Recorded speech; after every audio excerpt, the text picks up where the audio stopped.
Resurgence of Poetic Drama in the 20th Century. By Dr. Yahya Saleh Hassan Dahami, Assistant Professor of English, Department of English, Al-Bahar University. Published in Journal of Taiwan University for Arts and Humanities. Issue 9. 5th year. 2016 Abstract. The poetry of William Butler Yeats has been so much studied and analyzed, but his dramas in verse are paid less effort.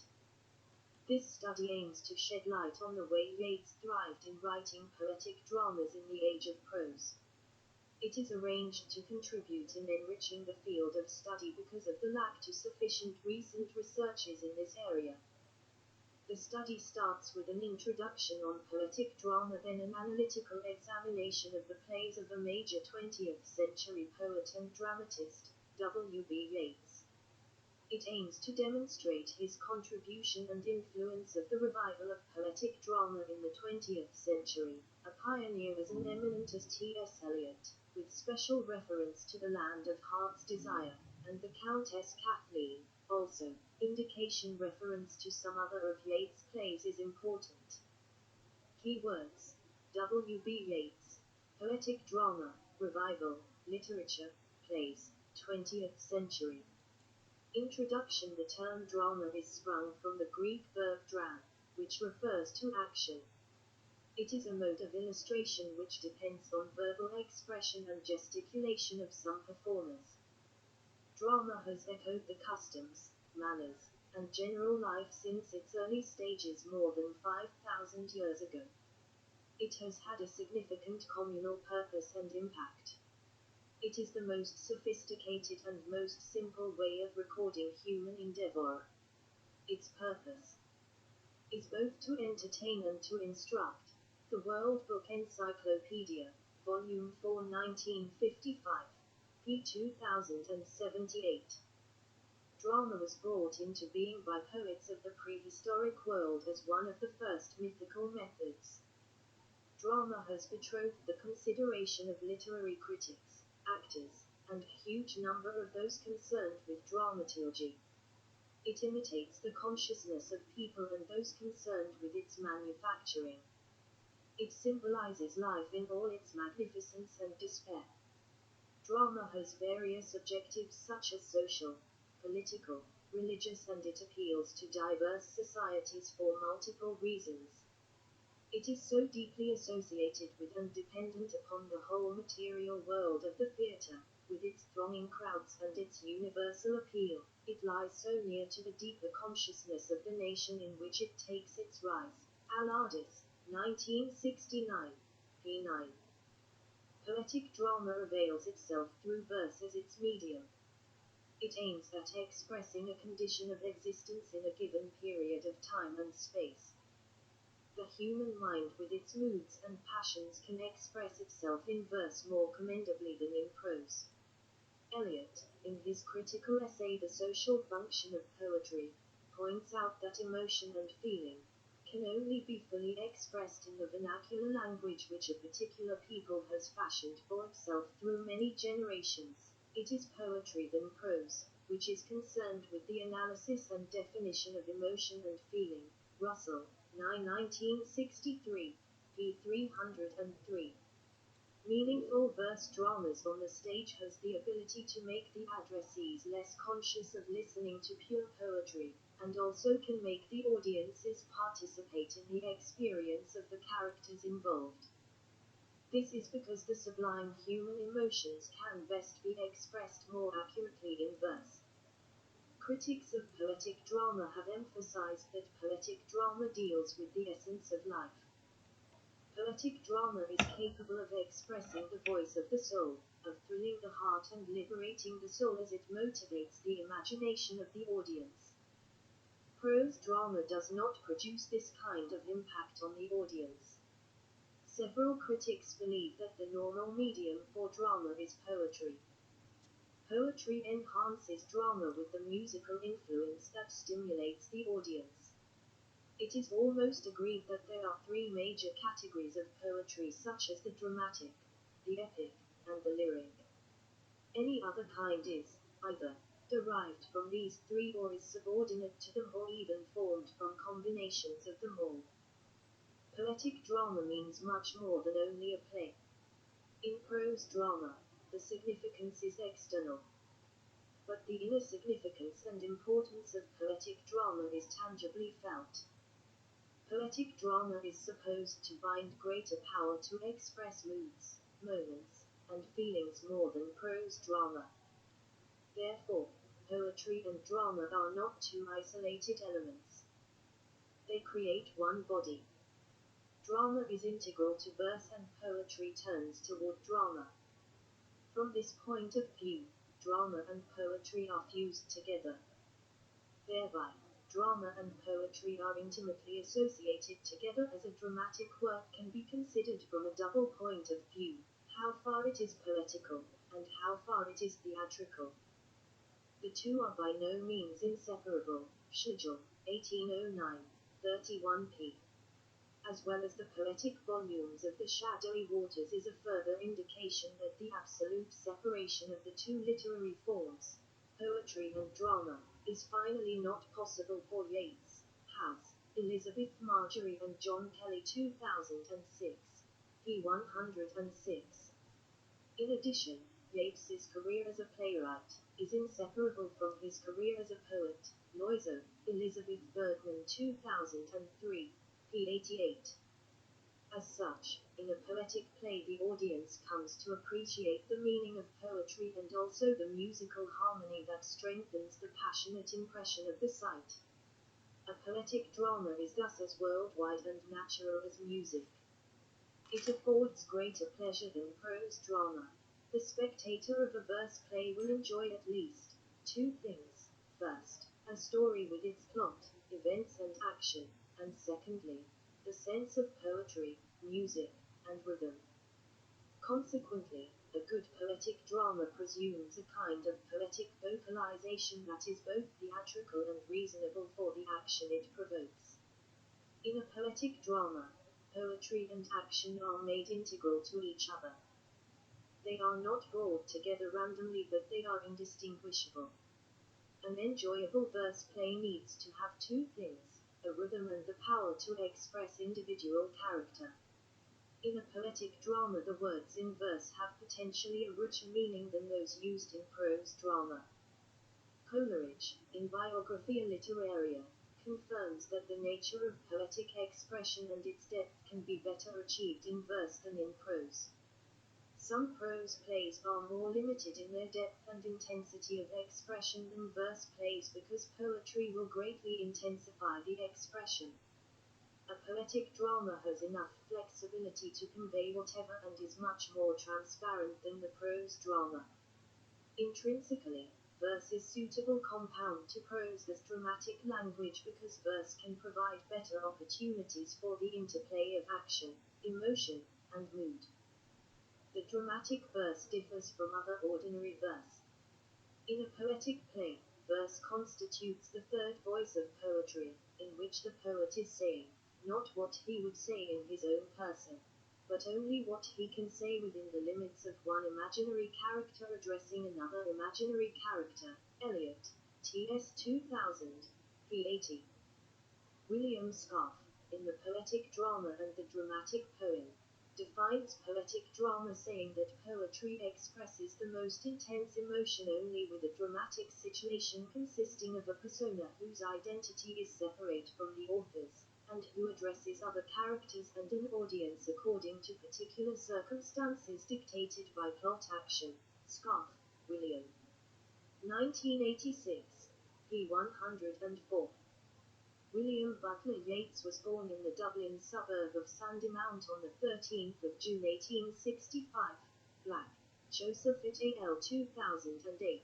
p. 1140. He is an eminent poet and a playwright and was interested in the revival of poetic drama to make the theatre a real place for the liberation of imagination for the audience of the 20th century. Yeats developed new theories of poetic drama and its performance that quickly began to affect both his plays and lyrics. He hated the realistic theatrical traditions established by such playwrights as Henry Gibson and Bernard Shaw. These put too much stress on the merely material world. Instead, he sought to synthesize drama's customary emphasis on action and conflict with modes of visual and verbal minimalism intended to produce visionary theatrical experiences. Haldeman, David 2006. p. 46. In his pursuit of poetic drama, Yeats castigated the public and commercial theatres. He felt that if poetic drama had to succeed in modern age, poet-playwrights would have to find a new type of theatre which would not be commercial but a new literary space entirely for themselves. Then, the poet-dramatists would be able to create and develop their aims without any interference from the vulgar and the commonplace. For such ideas, Yeats commented saying, "We must simplify acting, especially in poetical drama, and in prose drama that is remote from real life like my hourglass. We must get rid of everything that is restless, everything that draws the attention away from the sound of the voice, or from the few moments of intense expression, whether that expression is through the voice or through the hands." Fitzgerald, Mary and Richard J. Finland 2003, p. 27. As a result, Yeats, along with some of his enthusiastic close friends, founded the Abbey Theatre, which was once called the Irish Literary Theatre. It rapidly became a focus of the Irish Revival. Drabble, Margaret 2000, p. 2. Additionally, the Abbey Theatre in Dublin has played a patent role in the revival of poetic drama in Ireland in the first half of the 20th century. W.B. Yeats greatly contributed to the foundation of the Abbey Theatre with the support and assistance by Lady Gregory. Yeats, Martin, and Lady Gregory spent much of summer planning the venture they initially christened the Irish Literary Theatre. Lady Gregory saw the project as a chance to do important work for her country while fulfilling her own ambitions. In Yeats she saw a talented young man who desperately needed her help. Haldeman, David 2006, p. 37. Lady Gregory was a playwright who supplied much of the dialogue of W.B. Yeats's Kathleen Ni Houlihan. She wrote plays such as Divorgina and The White Cockade. Another figure who has helped in constructing the Abbey Theatre was an English lady, Miss Annie Horniman. Though the Irish drama at the beginning of the 20th century was obviously a new extension of the English drama, it preserved its themes and atmosphere as Irish. The plays performed in the Abbey Theatre are characterized as Celtic and fashioned in the fairy world. Yeats turned to fairy tales and other anti-realistic forms to bring poetry and spiritual meaning back into the theatre. Sibbs, Jack 2000, p. 139. The verse bears marks of imaginative vitality. Poetic drama proved popular in the Abbey Theatre whereas prose drama, which was written by dramatists such as Shaw, Arthur Pinero and Henry Arthur Jones, was influential in London's theatres. K.S. Misra remarks that the theatre in Ireland had a real advantage over the theatre in England. This advantage is the opulent creation and cultivation of poetic plays by its practitioners such as W.B. Yeats.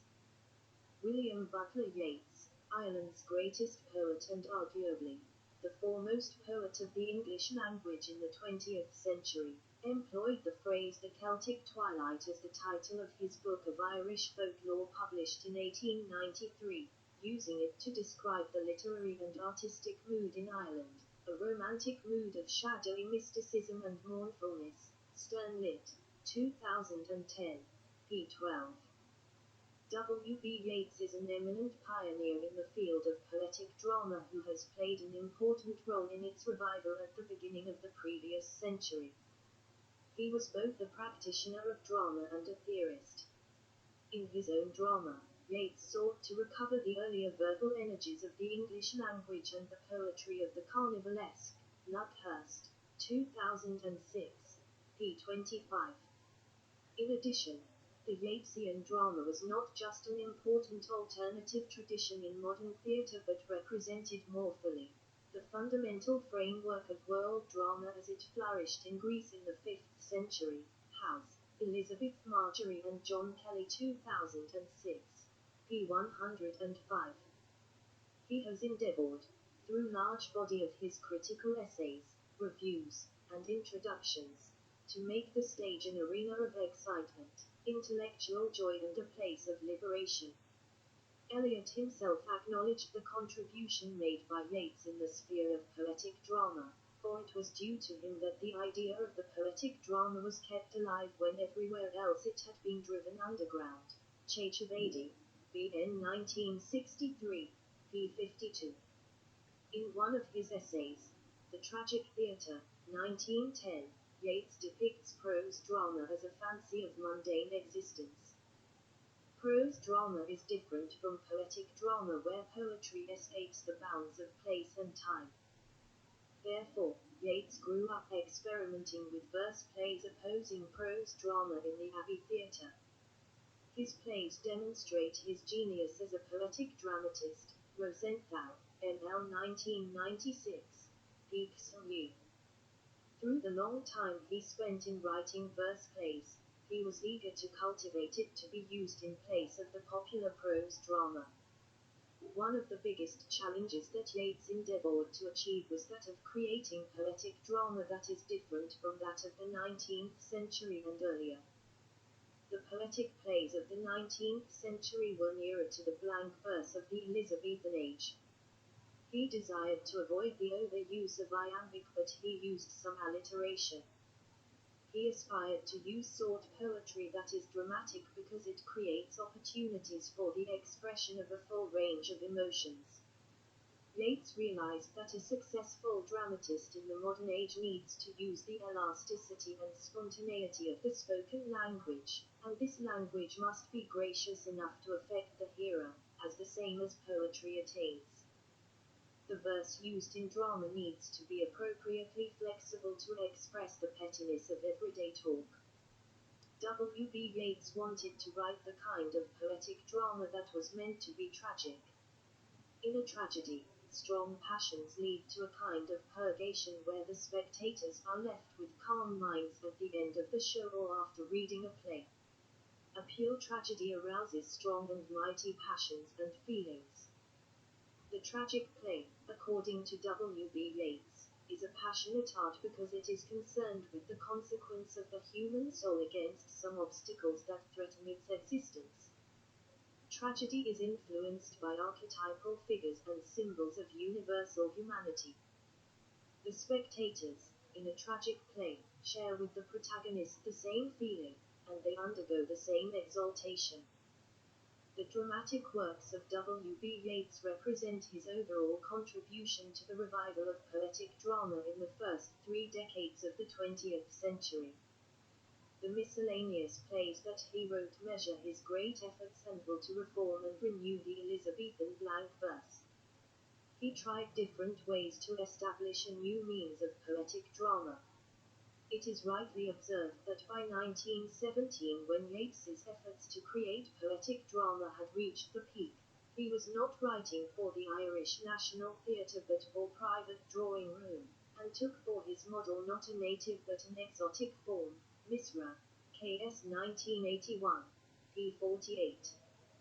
During his long period of experimenting with drama and poetry, Yeats made a definite contribution to the development of modern poetic drama. The use of blank verse in the 4 plays for dancers, a chamber poetic drama for the delight of a few, Chefers, Alexander Norman 1997, p. 408, is nearly similar to the verse in the play Deirdre, but it is marred by the use of songs. In Purgatory and the Hern's Egg, the use of versification is generally different from the blank verse. In many plays of Yeats, songs seem to be a kind of psalmody. Moreover, Yeats had expressed the idea that the purpose of rhythm is to keep us in that state of perhaps real trance, in which the mind liberated from the pressure of the will is unfolded in symbols. When this liberation has been achieved, the action and the words can make their effect. Dance, music, masks, and costume, in addition to their parts within the play, prepare the audience to receive the full impact of the drama. In this respect, they illuminate the theatre form by preparing the audience to experience it in the most sensitive, will-less spirit. Donahue, Dennis 1966, pp. 52-3. The achievement of Yeats in the establishment of poetic drama for the modern stage is unique, even though he does not have many followers to develop his style. He altered his method of early plays and chose some of the new techniques and style, which satisfied his ideal dramatic form.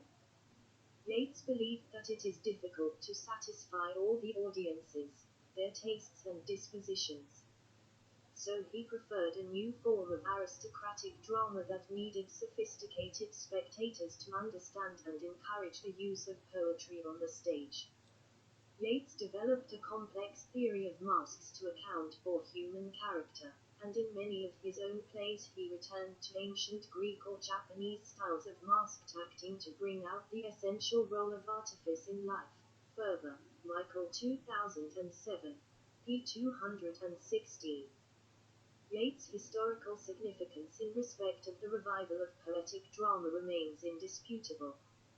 It remains indubitable because of the size of his dramatic output, the variety of plays that he wrote, and because of the measure of success that attended his efforts to reform the old blank verse and build a new and modern measure to take its place as a medium of poetic drama in the modern age. Yeats' adoption of a foreign form prevented the possibility of its naturalization on the English theatre, and its symbolic and elusive nature placed it beyond the comprehension of the popular audience. In this respect, Yeats presents an interesting contrast to T.S. Eliot, who firmly endeavored to make poetic drama a source of moral and spiritual uplifting of the secular audience. Yeats asks for an audience of no more than 50 or 100. McAteer, Michael 2010, p. 150. The King's Threshold is one of his first plays that indicate his mastery and success over dramatic craft. It was revised several times till it reached its perfection and was fit to be staged. Yeats had acquired a good deal of poetry as such in the process of writing his plays. In The King's Threshold, Yeats shows that the world of poetry lovers cannot be in accordance with the emotionless majority of people. K.S. Misra asserts that the play has the unity and concentration of classical drama, and a variety of incidents and characters, which are sharply and vividly depicted.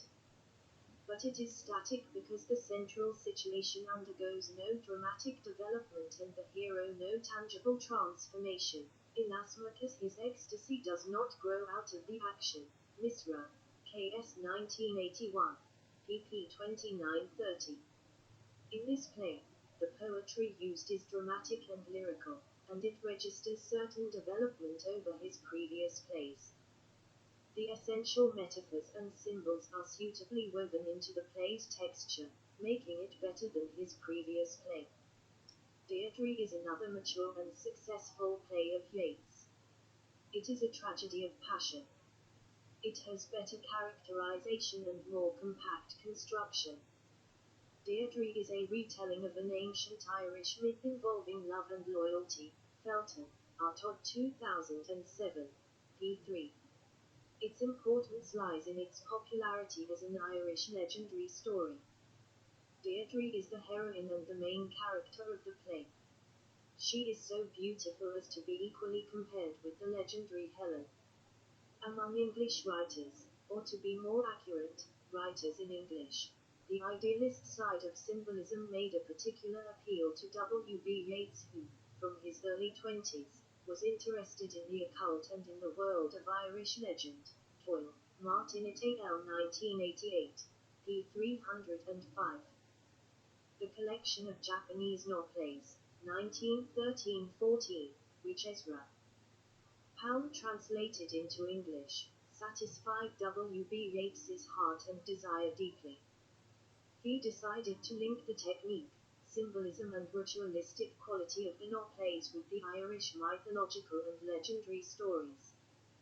For Yeats, symbolism and the spiritual residue becomes a way of conferring meaning, however terrible, or of seeking meaning. Symbolism now acts in and on the history that has complicated it along with the other constituents of lyric form. Sherry, Vincent 2005, p. 78. The drama is a sequence of disconnected plays liberally designed to deal with a minor number of symbolic theatre followers. The plays granted Yeats with three equivalent: a. An elegant store of non-verbal phrase which could unshackle the mind from the will by the formal environment of its eloquence.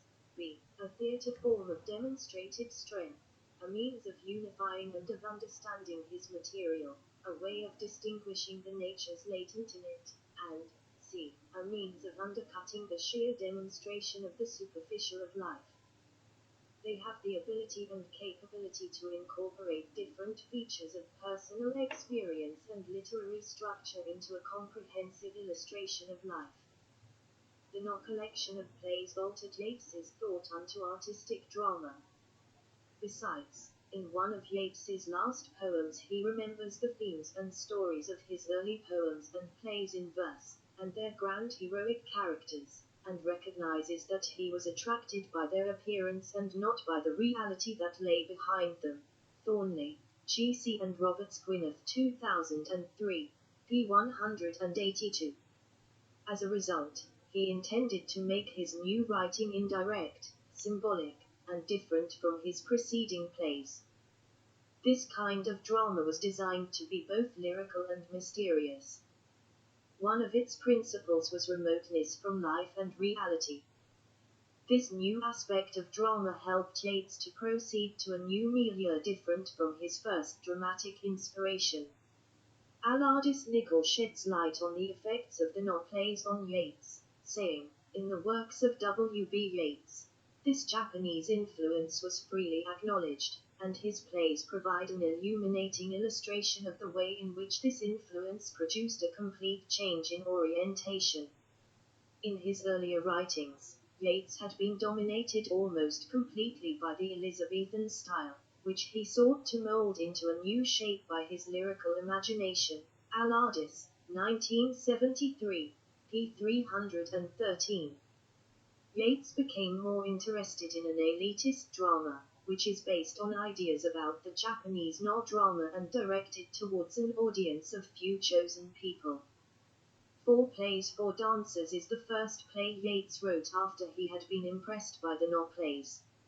In this play, Yeats has constructed verse, ritual, music and dance, in accordance with action and unity with costume and gesture. But he did not totally succeed in realizing the ideal of unity.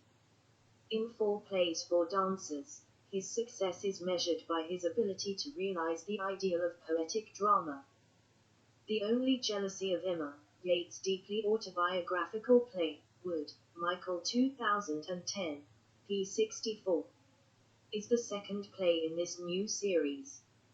It is more complicated than the first one, but its design is better.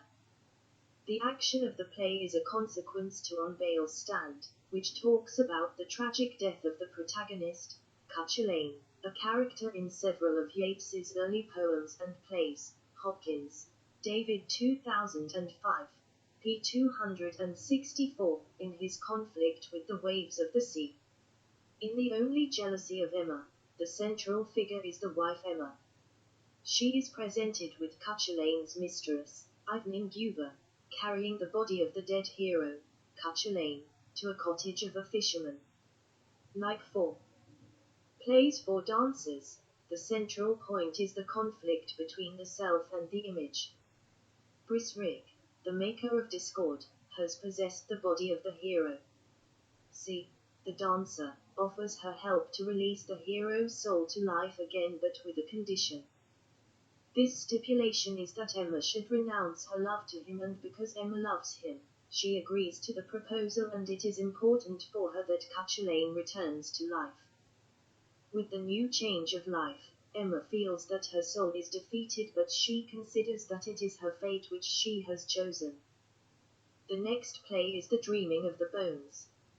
It is the third play in this series of the No plays and is a static play, and it lacks dramatic conflict.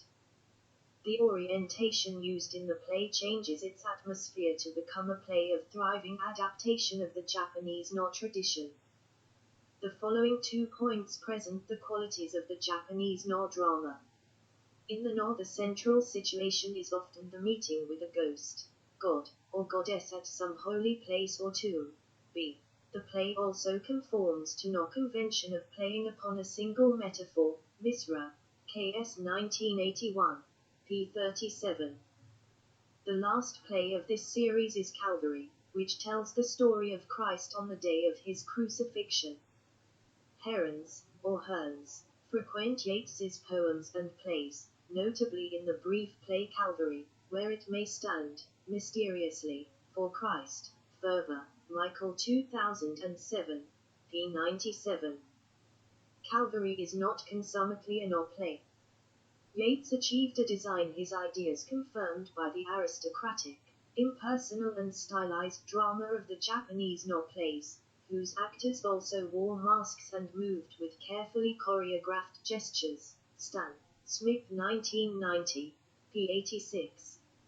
Irrespective of that, there are some features of No style, such as songs, masked actors and repetition of a single metaphor. In this ritual play, Christ sacrifices, according to the Christian religion, his life to rescue and redeem the wrongdoers of the human beings. The rest of W.B. Yeats's plays are divided into 2 categories. The first division is made up of the following plays: A Full Moon in March, The King of the Great Clock Tower. These 2 plays were produced during the years 1933 and 1934. The Resurrection was produced between the years 1925 and 1930, and The Word Upon the Window Pane was written in 1930. The vital and central element of this group of plays is that of the masked dancer. The second division comprises the following plays: The Hern's Egg, 1935, Purgatory, 1938, and The Death of Cuchulainn, 1938, was not the first Yeats wrote, but it was the only one retained for performance. McAteer, Michael 2010, p. 114. In this category of plays, the stress and focus is laid upon the hero's struggle, and at the end, God keeps the resolution of the hero's fate. The next 2 plays, The Hourglass and The Player Queen, stand aside, and both of them can be attributed to the first category. Kathleen Ni Houlihan, 1902, is one of Yeats' striking plays symbolizing Ireland as a free state. He was occupied by making Ireland to be represented on the stage. He was longing for the rediscovery of myth and legend which allowed Yeats to bring such figures as Cuchulainn into his works as symbols and expressions of Irishness past and present. Carter, Ronald and John McCrae 1998, p. 363. Yeats was aware of the requirement of reclaiming the stage for exemplifications of the evolving Ireland. Yeats is a poet almost everyone associates with violence. Wood, Michael 2010, p. 7. In addition, Yeats, whose ghostly intensities are mixed with a disinterested enthusiasm for violence largely for its own sake, succeeded brilliantly in making the dead return. Bloom, Harold 1997, p. 153. He was among those people who doubted that it was the rage and frenzy of watching the play which led some men to violence and their death. In this play, the action reveals the struggle between typical causes and personal dreams. However, the play lacks sustained dramatic interest. The Shadowy Waters, 1904, is quite a long and complicated play. Its dramatic diction is weak and effeminate. It is a verse play. The poet and his muse provide the theme for this semi-autobiographical verse play. W.B.Y. initially wrote the work as a dramatic poem, and after giving it to some actors to speak, he was encouraged to rewrite it for the stage. Macready, Sam 1997, p. 352. Yeats started to refine it after it was performed in 1904 and 1905. His aim was to avoid and cultivate its symbolic extravagance because it was too full of symbolical ideas. Yeats himself portrays this play as static and criticizes it in his letter to Arthur Symons as a play full of poetical elements, which made it useless and threadbare and overdramatic. The Land of Heart's Desire, 1894. The earlier plays of W.B. Yeats were refined, revised and improved many times until they were finally shaped as they are found nowadays. The Land of Heart's Desire, a revolting burlesque of Irish religion. Brandon, George Saul. 1964, 18p, expresses his youth and youthful poetry. This play indulged in the revival of the Celtic dawn. Of all his lyric and dramatic works, the best known is probably The Land of Heart's Desire, an exquisite fairy play. Pace, Roy Bennett. 1918, p. 387. Additionally, one folkloric motif that Yeats was preoccupied with, in the play The Land of Heart's Desire, was that of the changeling. A human person is enticed away by the fairies, who substitute one of their own in his or her place. Arkins, Brian. 2010, p. 46. The play begins in a peasant setting, a family conversing across the dinner table with the local priest, little Mary Bruin, newly married to the family's eldest son Sean Sandberg, Stephanie Lynn. 1998, p. 52. Furthermore, it was the first play by W.B.Y. to be produced commercially. The play takes place in a cottage in Sligo and shows a young newly married woman, Mary Bruin, torn between her responsibilities as a wife and her wish to escape with the fairies to the Land of Heart's Desire. Macready, Sam. 1997, p. 219. This poetic play is diligently connected to his affection of his homeland, Ireland, and the several folklores and legends that socialize there concerning leprechauns and a form of wonderland where persons were willed to cross the threshold. Fascinatingly, this was the principal play of Yeats to be executed in public, and it was operated in London for approximately a month and a half. Mary is deeply enthralled by the anecdote of the fey princess Eden who chases a tone to the desired land, describing the place as an Eden, singing, "But I can lead you, newly married bride, where nobody gets old and crafty and wise. Where nobody gets old and godly and grave, where nobody gets old and bitter of tongue, and where kind tongues bring no captivity, for we are only true to the far lights we follow singing, over valley and hill." 1 Barrett, H. Clark. 1921 Representative one-act plays by British and Irish authors. Boston, Little, Brown, and Company. Digitized by the Internet Archive in 2008. p. 388. All quotations on The Land of Heart's Desire are quoted from this edition and pages are used after the quoted lines. The above lines clearly confirm the poetic style used by Yeats, showing grand symbols telling the reader Yeats' ingenuity. The aged characters grasp that the child is not a human being only after Father Heart has eliminated the cross. The Fae now is liberated to carry out her magic charm on Mary. Mary is utterly fascinated by the song and dance of the fairy child while the peasants congregate round Father Heart in hopeless fear. Mary repents of her obstinacy, but it is in vain, it is too late. According to Christianity, the priest is incapable to rescue her owing to getting rid of the cross.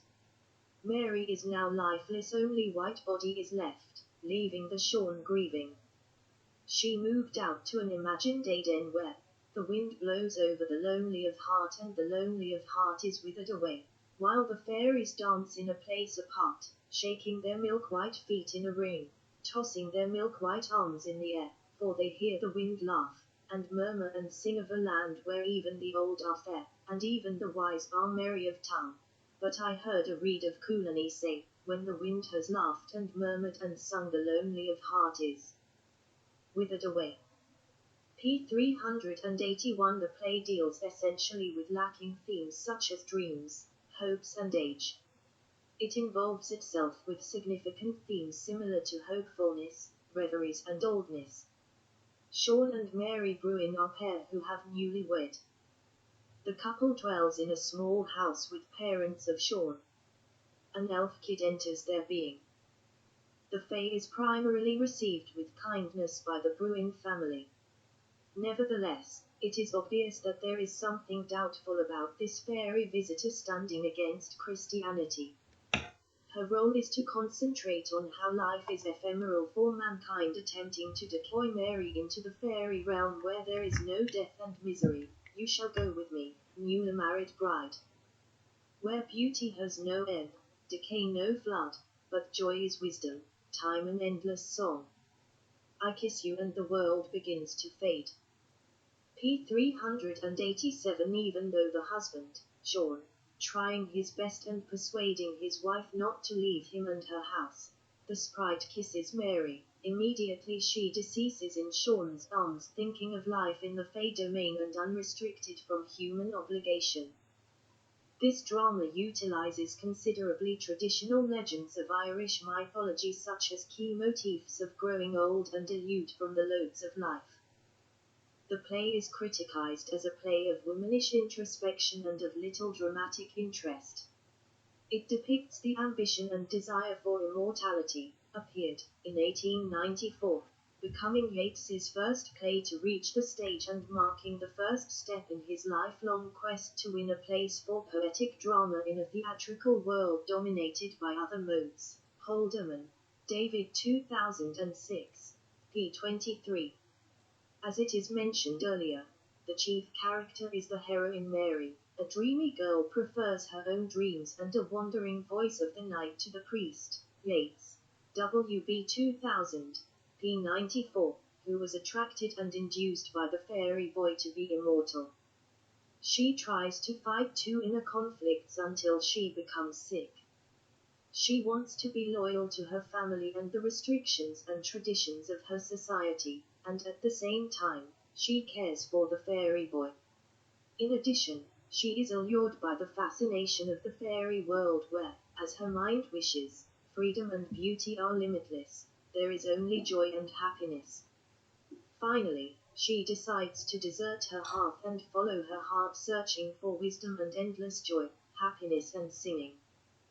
But her isolated heart is shriveled with loneliness. She desired to get immortality, but on the contrary, what she finds is a catastrophe, because life is not just a sentiment or a dream. The Countess Kathleen, 1912, akin to many of Yeats's plays, The Countess Kathleen, formerly The Countess Kathleen, a poetic drama, was motivated by the Irish folklore. Yeats frequently revised the play for several years to bring it to line with the developing revelation of poetry on the stage. The play is derived from a French story. In a time of starvation and deprivation, Satan sends demons to Ireland in order to bargain the souls of the starved people. While the farmers are ready to merchandise and get costs according to their relative sinfulness, the great property owner Countess Kathleen is shocked by the unending loss of countless powerless souls. The virtuous noblewoman main character, Kathleen, places her huge domains and riches, retaining only her castle and its surrounding pastures, Jeffers, Alexander Norman and no land, AS 1975, p. 5, in order to nourish the peasants. Nonetheless, the demons prevent her in every try. Eventually, she sacrifices her soul to save the poor. Yeats's drama The Countess Kathleen, 1899, drew fury, critical of what they saw as an elitist and anti-Catholic portrayal of one of the greatest tragedies in Irish history, the Great Famine of the 1840s. In the play, the title character offers to sell her soul to the devil to earn money for her starving tenants, Luckhurst, 2006, p. 91. The Countess Kathleen, a play in blank verse, Drabble, Margaret 2000, p. 237, has seen many alterations and revisions. The main character in this poetic play is a girl called Kathleen, who appears as a noble and brave figure, sells her soul to certain demons for money that the people may not be compelled by starvation to sell theirs. O'Donnell, William H. and Douglas N. A. Keybold 1999, p. 308. She sells her soul to the devils for the upliftment of Ireland, and not like Dr. Faustus, who sold his soul, flesh and body to devil for nothing more beneficial than 24 years of magic and black art. The Countess Kathleen sacrifices herself to rescue and save her people from starvation and poverty.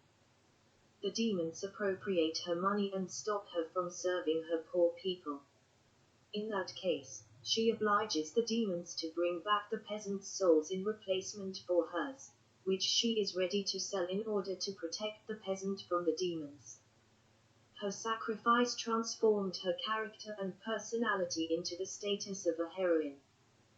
The sacrifice of the heroine Kathleen's soul to devils makes her more virtuous than an ordinary human being.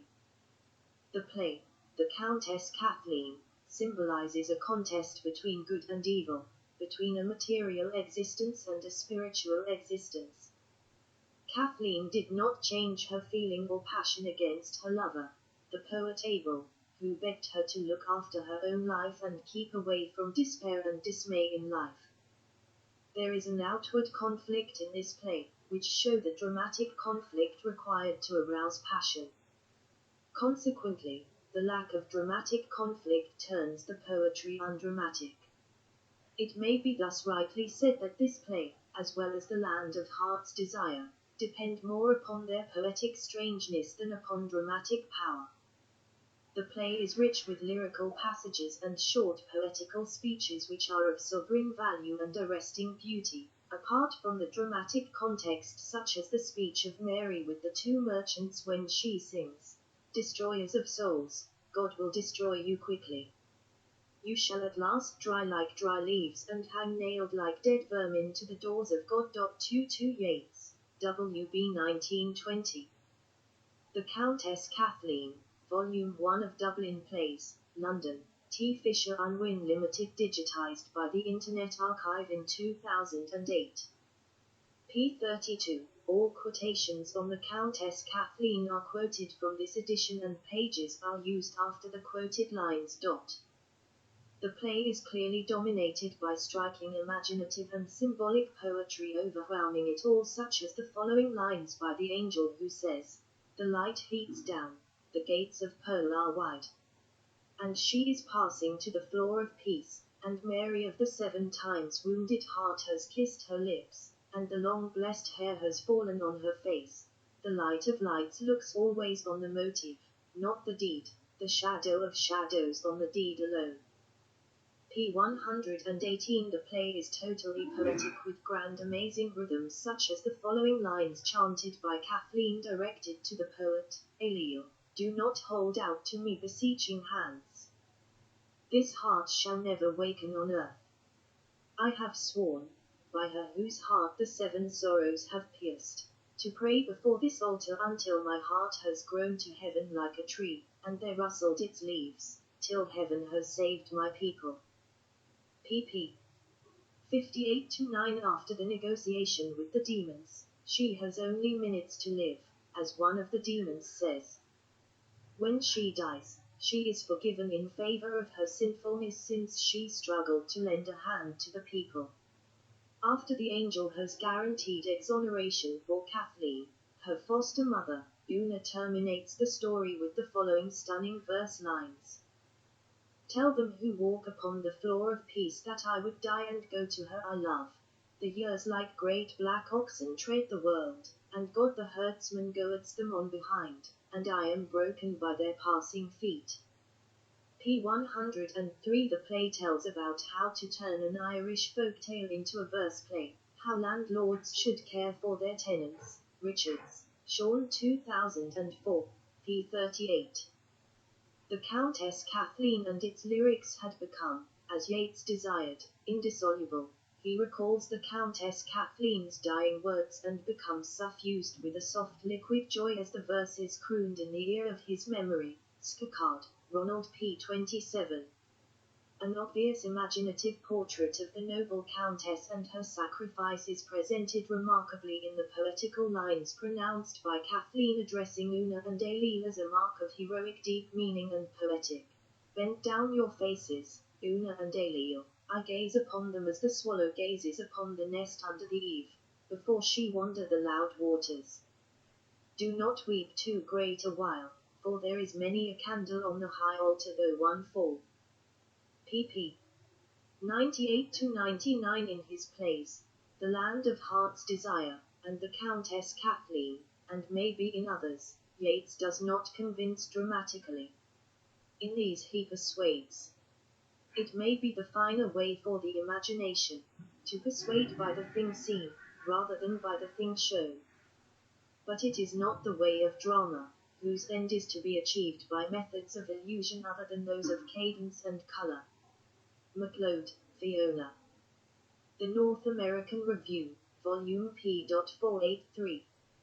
Moreover, we realize the poetic aspects of the plays such as imagination, color and paying attention to cadence, which refers to the highest poetical element, proving the crafty of Yeats as a poet-dramatist.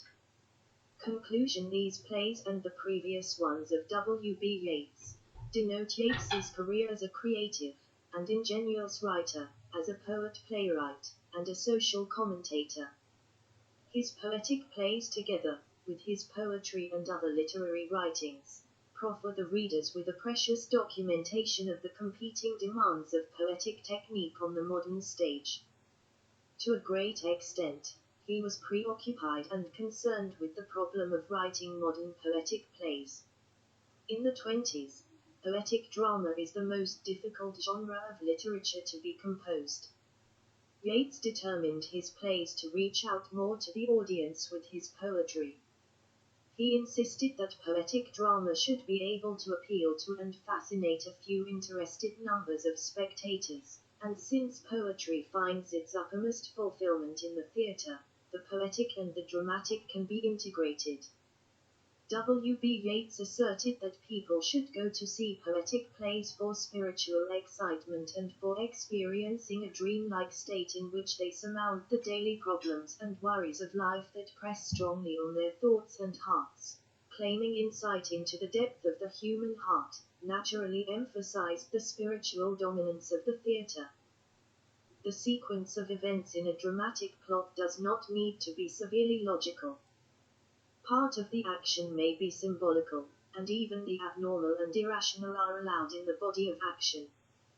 Yeats dedicated a reasonable period of his time to a motivated program of lessening the distance between poetry and the theatre in order to attract the audience's attention to the realities which they are apt to forget under the pressure of their worldly affairs.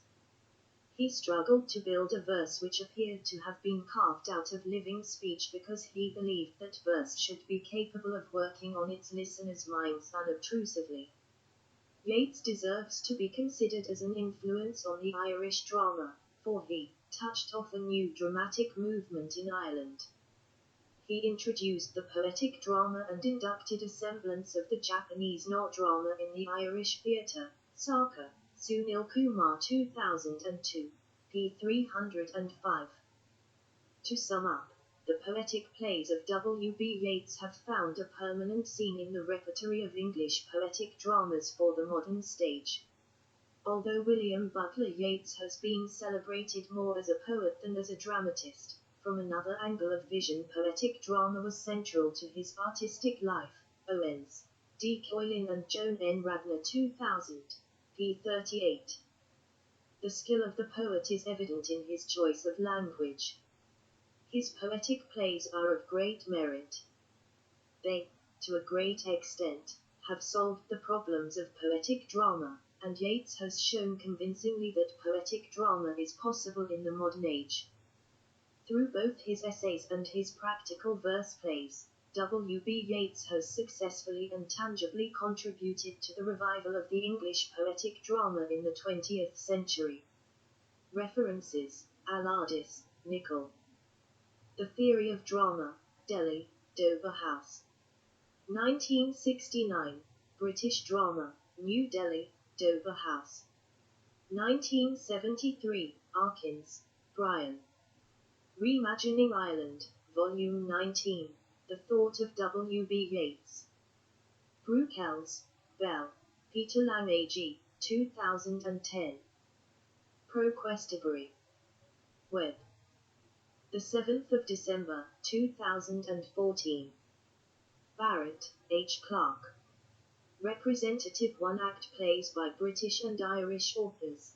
Boston, Little, Brown, and Company. 1921, digitized by the Internet Archive in 2008. Black, Joseph. It al. The Broadview Anthology of British Literature, Concise Edition, Volume B, Canada, Broadview Press. 2008, the 2nd of December, 2014. LTHTTPS://books.google.com/sa/books, ID equals G_Fwyjik and printsec equals copyright and source equals GBS_pub_info_r#B equals 1 apage and Q and F equals falsect. Bloom, Harold. The Anxiety of Influence, A Theory of Poetry, New York and Oxford, Oxford University Press. 1997, Brandon, George Saul. Age of Yeats, The Golden Age of Irish Literature, New York, Dell Publishing Company, Inc. 1964.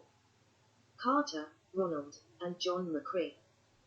The Routledge History of Literature in English, Britain and Ireland, London and New York, Routledge.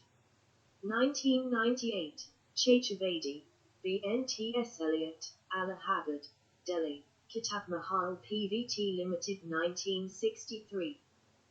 Coyle, Martin. It al. Encyclopedia of Literature and Criticism. Cardiff, University of Wales. 1988, Donahue, Dennis. The Third Voice, Modern British and American Verse Drama, New Jersey, Princeton University Press. 1966, Drabble, Margaret. The Oxford Companion to English Literature, Oxford, New York, Oxford University.